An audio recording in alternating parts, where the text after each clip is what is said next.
New research delivers a warning about an FDA-approved test for Alzheimer's, a reminder about the importance of common sense when you're working with AI, and how bias can creep into medical school exams. These stories and more next. This is Path News Network Daily Edition from the College of American Pathologists. I'm Elizabeth McMahon. It's Wednesday, July 8th. Researchers are warning that the first FDA-cleared blood test to detect the hallmark amyloid plaque of Alzheimer's disease may produce false positive results. The LumaPulse blood test provides a less invasive and less expensive alternative to lumbar punctures and positron emission tomography, or PET scans. Mayo Clinic researchers tested the blood test in more than 350 participants who had undergone either a lumbar puncture or PET scan. They used FDA-cleared cut points, or thresholds categorizing test results as normal or abnormal, to determine results. They then compared them to lumbar puncture or PET scan results. They found a high number of false positive and indeterminate results, attributing them to the test's reagents, which were different from those used in the clinical trials leading to FDA clearance. Investigating further, Mayo researchers, whose own patients comprised one of two cohorts in the study, drew up their own cut points, which provided more accurate results. The authors published a research letter in JAMA Neurology sharing the findings and urging cautious interpretation while new reagents are tested. Can race, gender, and sexual orientation details about hypothetical patients on standardized medical exams introduce bias? A new study explores the question using the patient vignettes medical trainees commonly encounter in multiple choice questions. Dr. Colin Lilly, a resident at UCLA Health, led the study. He started thinking about the potential for hidden bias on exam questions when he was a medical student. In those years, there was a lot of data coming out. There were a lot of studies really demonstrating that there are significant disparities with certain racial and ethnic groups. And, as we were really examining ourselves in medical school, I started to think about this, and I was like, well, how are these presented to us?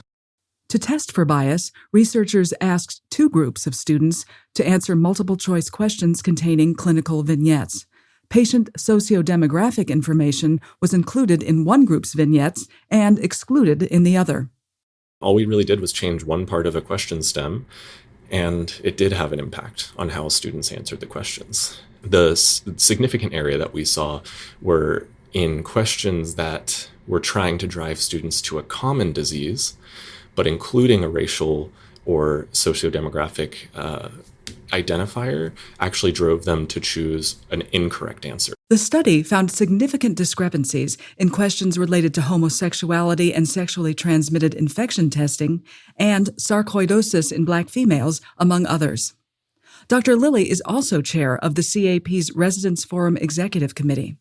He says as the medical community continues to evaluate bias in medicine and patient care, it's also crucial to do so in medical curricula and exams. The study is in the latest edition of the Academic Pathology Journal.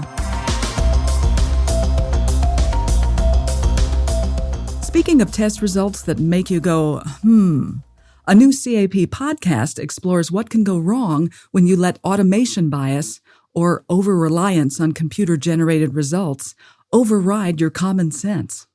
In the latest episode of Horror Stories in Pathology Informatics, Dr. Alexis Carter and Dr. Richard Davis of the CAP Informatics Committee discussed the case of an infant whose initial alarming blood test results sent the child to the oncology ward overnight. The next morning, his results were normal. So what happened? It's a story involving new reagents, a reformulated stain that caused an AI-enhanced digital analyzer to misclassify blood cells, and a distracted lab staffer who finalized a report that defied common sense. The case provides important lessons as AI becomes a mainstay in daily work, Dr. Davis says. So I think it's important that as we move into, this next stage where everybody's going to be using an AI chatbot, everybody's going to be using, some sort of generative algorithm, prompt software interface that when you are generating, whether it be something for a report or research or whatever application it is, that you're always vetting the information that's put in front of you and not just, getting sucked into that automation bias that would, prevent you from seeing the issues with, hallucinatory results or, sort of other problematic results. Catch the full story under the featured podcasts on the CAP homepage. And finally, you don't need a degree in astrophysics to appreciate the CAP's latest example of path art, but it couldn't hurt. The winning image from Tulane University resident Dr. Elizabeth Bosner depicts an asteroid body inside a lymph node positive for metastatic lung cancer. Path art is the social media hashtag applied to pictures and drawings inspired by pathology. You can find Dr. Bosner's image on the CAP's social media channels. Are you a path artist in the making? Check out the guidelines and submission form at the link in our show notes. Winners are selected by the Digital Content Committee. That's all for today's Daily Edition. Be sure to check the show notes for more information on today's stories. Got a story you'd like us to cover on the Daily Edition? Write to us at stories@cap.org. We're back at 5 a.m. Eastern for another episode of the Daily Edition. I'm Elizabeth McMahon. Have a great day.